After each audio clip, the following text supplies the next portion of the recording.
It is a pleasure to be here with you this morning. I'm joining from Cape Town, South Africa today, and my appreciation to Dr. Sajjad and all the organizers of this wonderful conference. Um, I am going to share with you some ideas about three principles that I think that undergird Western modernity and that help to understand some of the predicaments that we find globally today.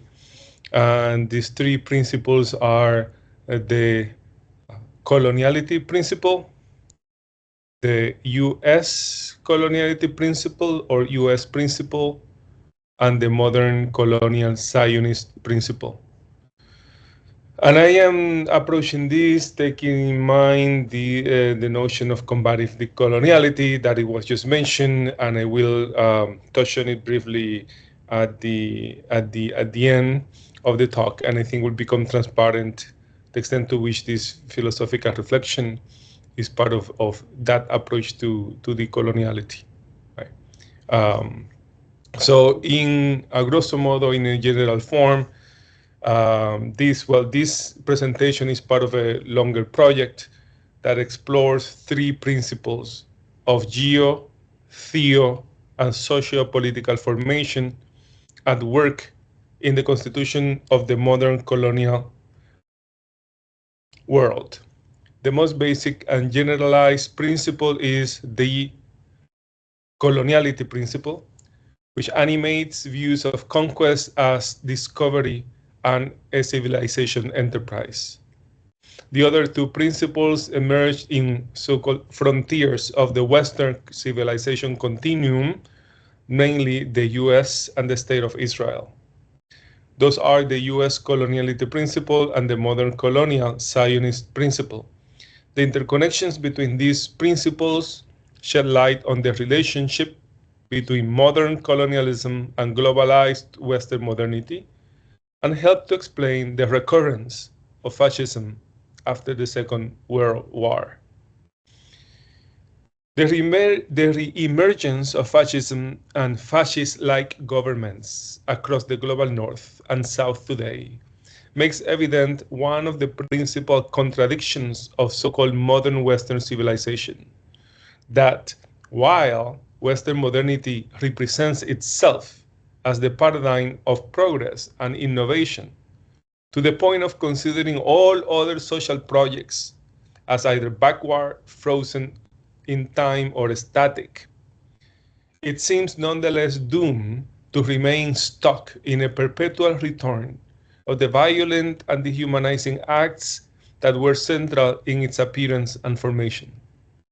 The greatly influential Martinican writer Aimé Césaire suggested this view when he observed that shortly after the end of the Second World War, sectors of the French bourgeoisie were accepting racial explanations for social and economic problems in France.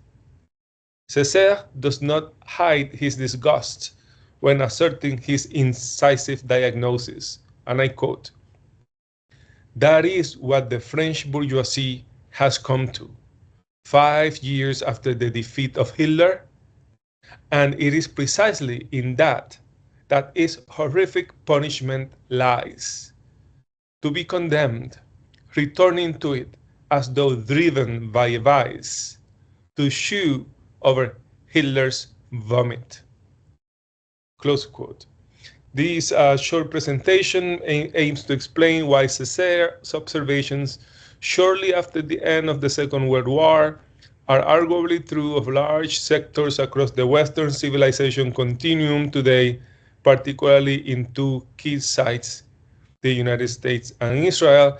And while I think that definitely these principles help to explain the tragic and terrifying genocide that is taking place in Palestine, I think that it also sheds light on the other two questions that are at the center of this conference. The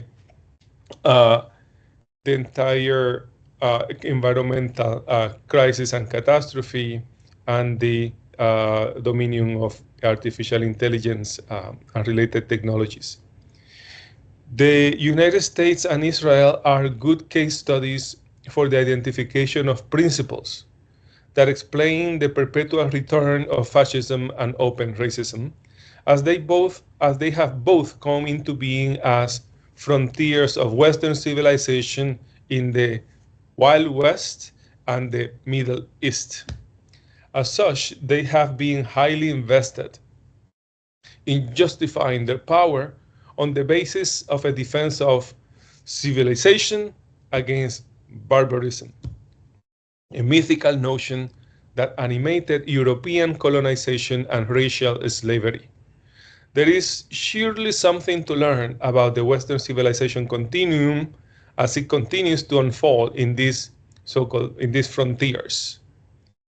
The relevance of this exploration should be obvious since after the end of the Second World War, one of these frontiers, namely the United States, became the new hegemonic power in the West, and the other one became a nuclear power in one of the most strategic military and commercial locations in the Middle East and North Africa, namely, of course, the State of Israel.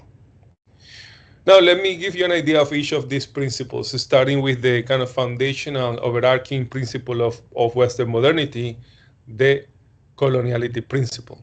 And I'm going to now talk a bit about the coloniality principle and the invention of the New World. According to the Stanford Encyclopedia of Philosophy, and I quote, colonialism is not a modern phenomenon.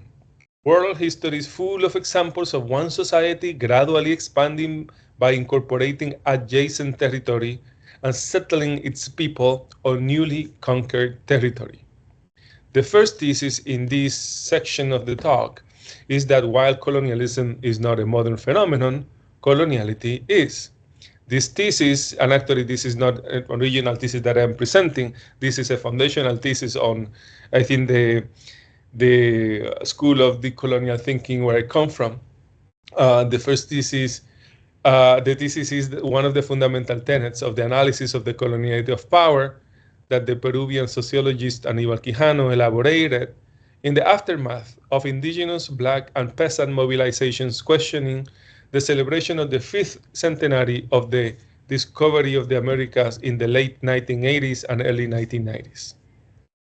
The presumed ontological differences between the colonizer and the colonized, and the related system of social organization based on the natural inferiority of the enslaved in the context of the expansion of European Christian kingdoms in the so-called New World, served as the foundations of a world order with a new superordinate goal, namely empire building, naturalized enslavement, racial population control, and the creation of plantations and colonies that represented metaphysical and natural destiny. The epochal dimensions of the emerging project become clearer if one considers that the so-called Age of Discovery represents the moment when, for the first time in human history, a population group, part of Western Christendom, had the epistemic and material conditions of possibility to seek to impose and to concretize its conception of the world over the entire planet. The symbolic, epistemic, and material imposition of this world of sense constitute no less than a great catastrophe, an evolving condition for now more than 5 centuries.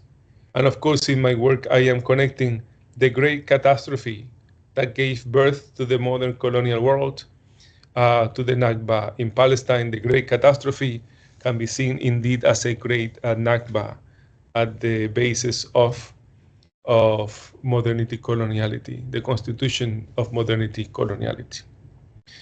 And one cannot understand the Nakba in Palestine without also referring back and understanding the great Nakba or catastrophe that generated this new world of sense. In the context of the great catastrophe of so-called discovery, the Middle Passage, and the plantation system, the enchanted world of the chain of being gave way to an inferno of sorts, driven by a new principle, the coloniality principle. The catastrophic invention of the New World and the gradual globalization of the modern colonial idea of civilization are anchored on this principle. The coloniality principle reproduces dehumanization through racial and colonial difference in all areas of social existence. As Oyeronke Oyewumi, Maria Lugones, and others have shown, it includes both the imposition of gender in some cases and the exclusion from it in others. The coloniality principle involves a multiplicity of techniques of land appropriation, labor exploitation, and population control, including ethnic cleansing, genocide, settler colonization, new forms of colonization, and extractivism. Crucially important, it involves torture as a basic element in the constitution of society, something that is becoming very clear in Palestine. This happens within and across nation states. Tragically, by and large, the colonial territories that fought for their independence and became nation states continued rather than challenged the coloniality principle. And this applies to both North and South. But the United States plays a central role among them. And so I dedicate the next section to discuss the formation of the US's particular expansion of the coloniality principle. So let me now move into describing the basis of the US coloniality principle.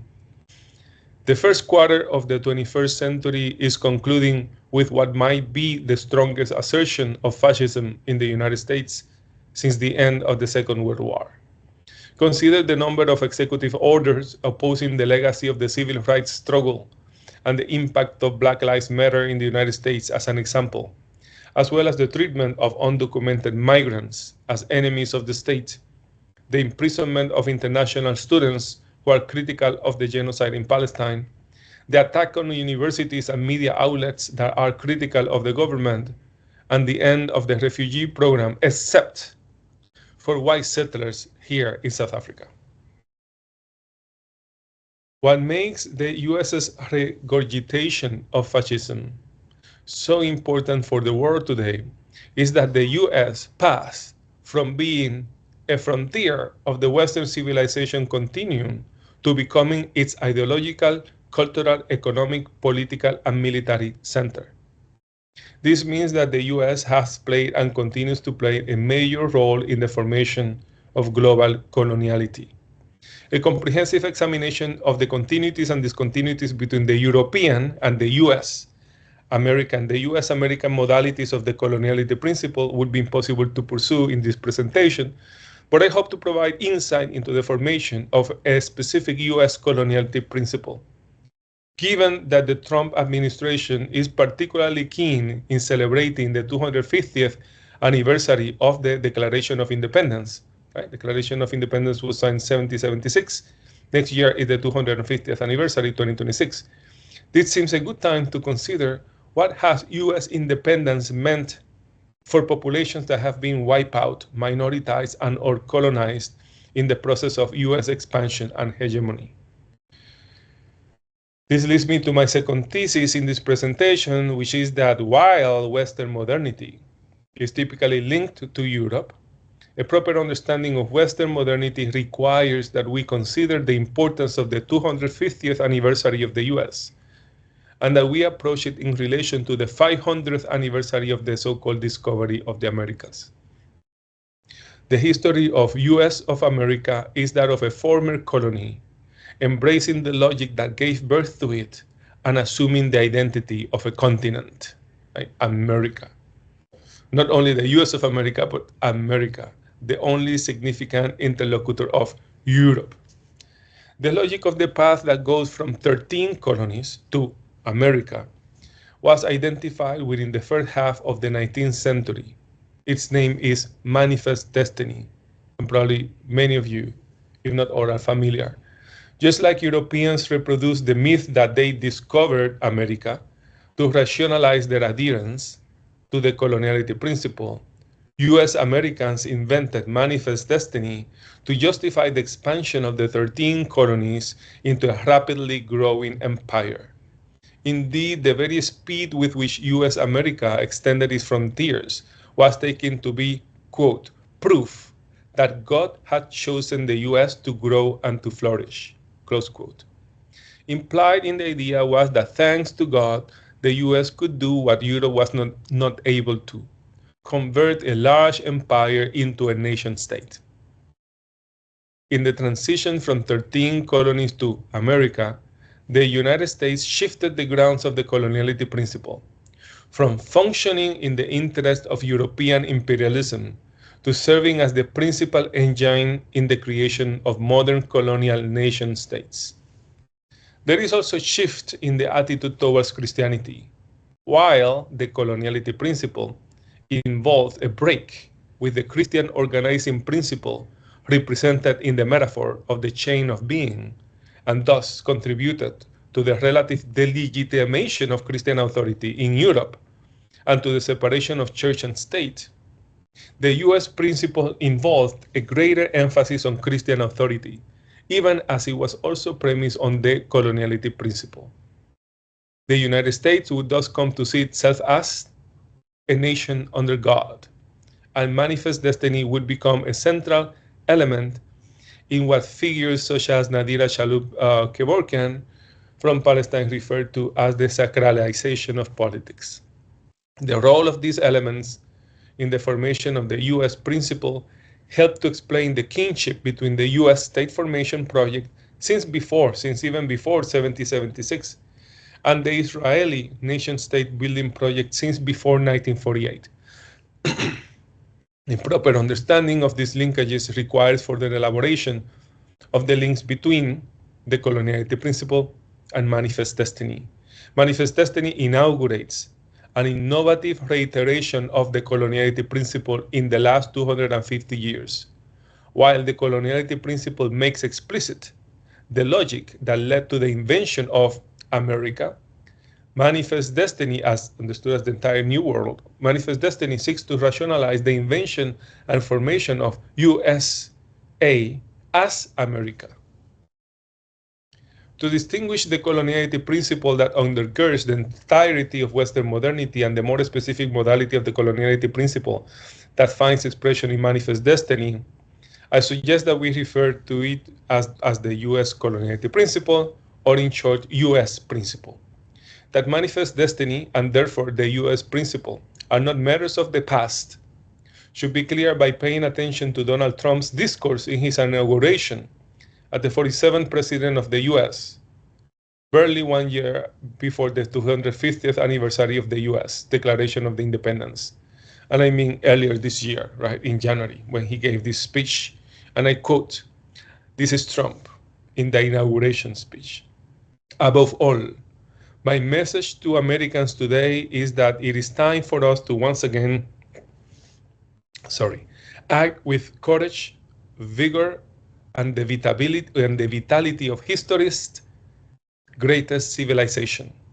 So, as we liberate our nation, we will lead it to new heights of victory and success. The US will once again consider itself a growing nation, one that increases our wealth, expands our territory, builds our cities, raises our expectation, and carries our flag into new and beautiful horizons. And we will pursue our manifest destiny into the stars, launching American astronauts to plant the stars and stripes on the planet Mars. That is the flag of the US, on the planet Mars. The spirit of the frontier is written in our hearts. And he concludes, our American ancestors turned a small group of colonies on the edge of a vast continent into a mighty republic of the most extraordinary citizens on earth. No one comes close. Right? I submit that when Trump writes our American ancestor, he refers to those who adhere to the coloniality principle before the creation of the US, and who took it to a new level with the formation of the US principle.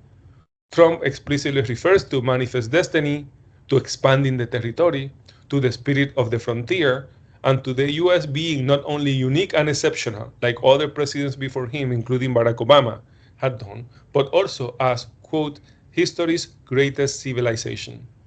He also refers to the task of liberating the nation, which raises the questions about the perceived threats to the US.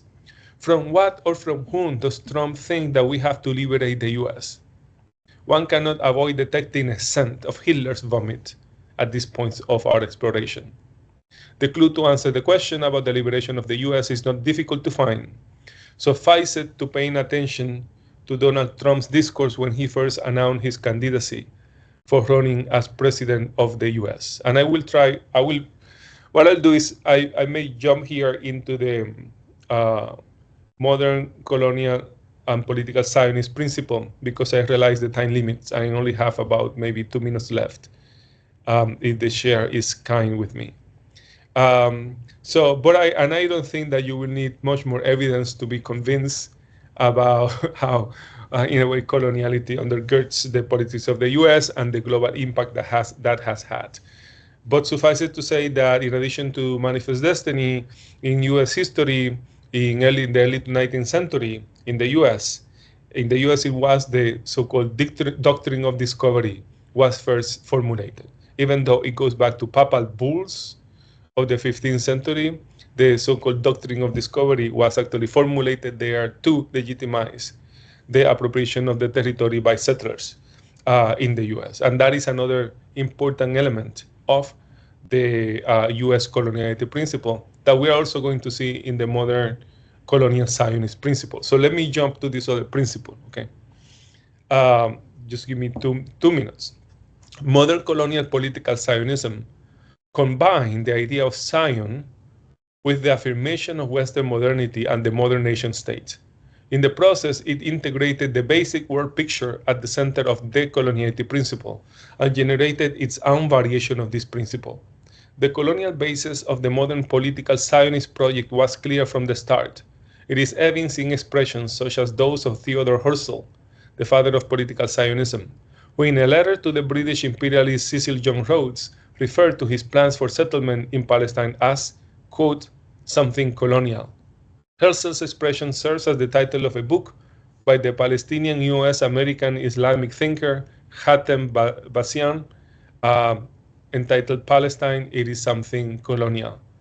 I build on Bassian's insights, who himself builds on the insights of generations of other Palestinian thinkers, to suggest that the Palestinian Nakba is an episode in the long durée of modernity, coloniality, and the great catastrophe on the great Nakba that generated the principle of coloniality and its various modalities, such as the U.S. principle and the modern colonial Zionist principle. The connections between the Zionist making of the State of Israel and the U.S. nation-state building include the sacralization of politics in the idea of divine destiny and election and the reproduction of the doctrine of discovery. And so I go into the larger work into giving textual evidence of how several political Zionist thinkers, Benny Morris, C.F. Jabotinsky, and Netanyahu Netanyahu, have firmly kind of built on the coloniality principle and the U.S. coloniality principle to assert their own kind of version of these principles in what then constitutes the modern political Zionist principle, which of course is also like the U.S. principle, or even more so, have a connection with sacralization. In the U.S., the case of the U.S. with Christianity, in the case of Israel, of course, a certain view, particular view of Judaism, a completely exclusionary, and in this case, the genocidal view of Judaism. And so the proposal is that these three principles are working today. And so, of course, the fact that the coloniality principle is the bedrock of our modernity coloniality helped to explain why so many nation states, right? Why the genocide has remained kind of invisible, unspeakable for so many, and why so many nation states, and particularly the U.S., are supporting Israel in its genocidal project. And so I hope that these terms can help, produce or foster a more critical examination of the ways in which our system is being complicit in reproducing the genocide in Palestine or the genocides throughout the world. And of course, the continuation of coloniality in the world today. I leave it there for the limits of time. Thank you so much for your attention, kind attention this morning.